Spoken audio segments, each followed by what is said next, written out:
June মাসে মেয়াদ শেষ, জুলাই আগস্ট পার হয়ে গেছে, সেপ্টেম্বর মাসে আজকে 4 তারিখ।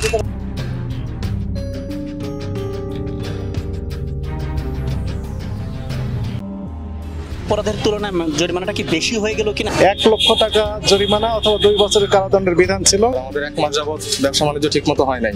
দোকানপাট এলাকায় যে বৈষম্য বিরোধী ছাত্র আন্দোলনের কারণে পরিস্থিতি খুব খারাপ গেছে। এগুলো একটা এই জন্য কি পালাচ্ছিলেন? তার কয় মাস আমিও ওয়াশরুমে যেতেছিলাম, এগুলো না দোকানে এগুলো রাখছেন। আসলে গাড়ি আসলে ফেরত দিয়ে দিতে হবে।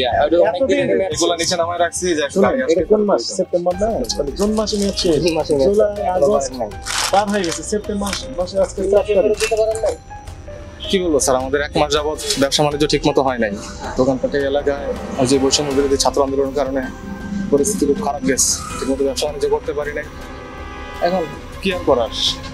এই ব্যবসাটি কি আপনার নিজের?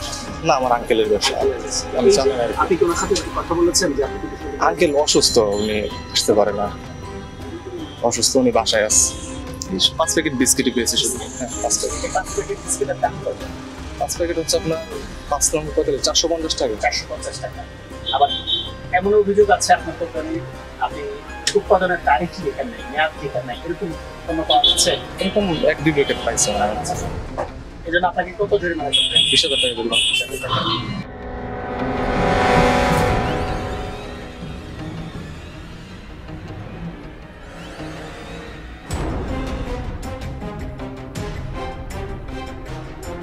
ডিজাইন, এলিগেন্স, বিউটি, সেরা পণ্য সবার জন্য জেভিকো।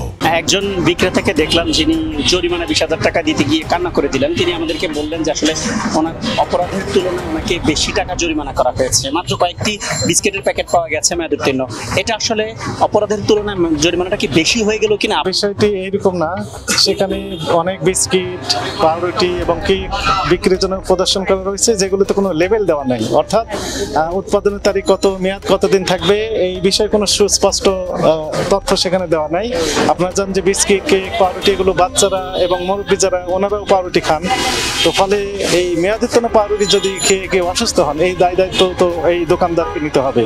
কিন্তু আলটিমেটলি উনি নেবেন না, কারণ সেখানে কোনো তথ্য দেওয়া নেই, কোনো লেবেলই দেওয়া নেই। একই সাথে মেয়াদোত্তীর্ণ কিছু বিস্কুটও আমরা সেখানে পেলাম। এই 2 ধারায় ভোক্তা অধিকার সংরক্ষণ আইন 2009-এর 51 ধারা এবং 37 ধারায় 1 লক্ষ টাকা জরিমানা অথবা 2 বছরের কারাদণ্ডের বিধান ছিল। একই সাথে ব্যবসায়িক কার্যক্রম সাময়িক বা স্থায়ীভাবে বন্ধের বিধান ছিল।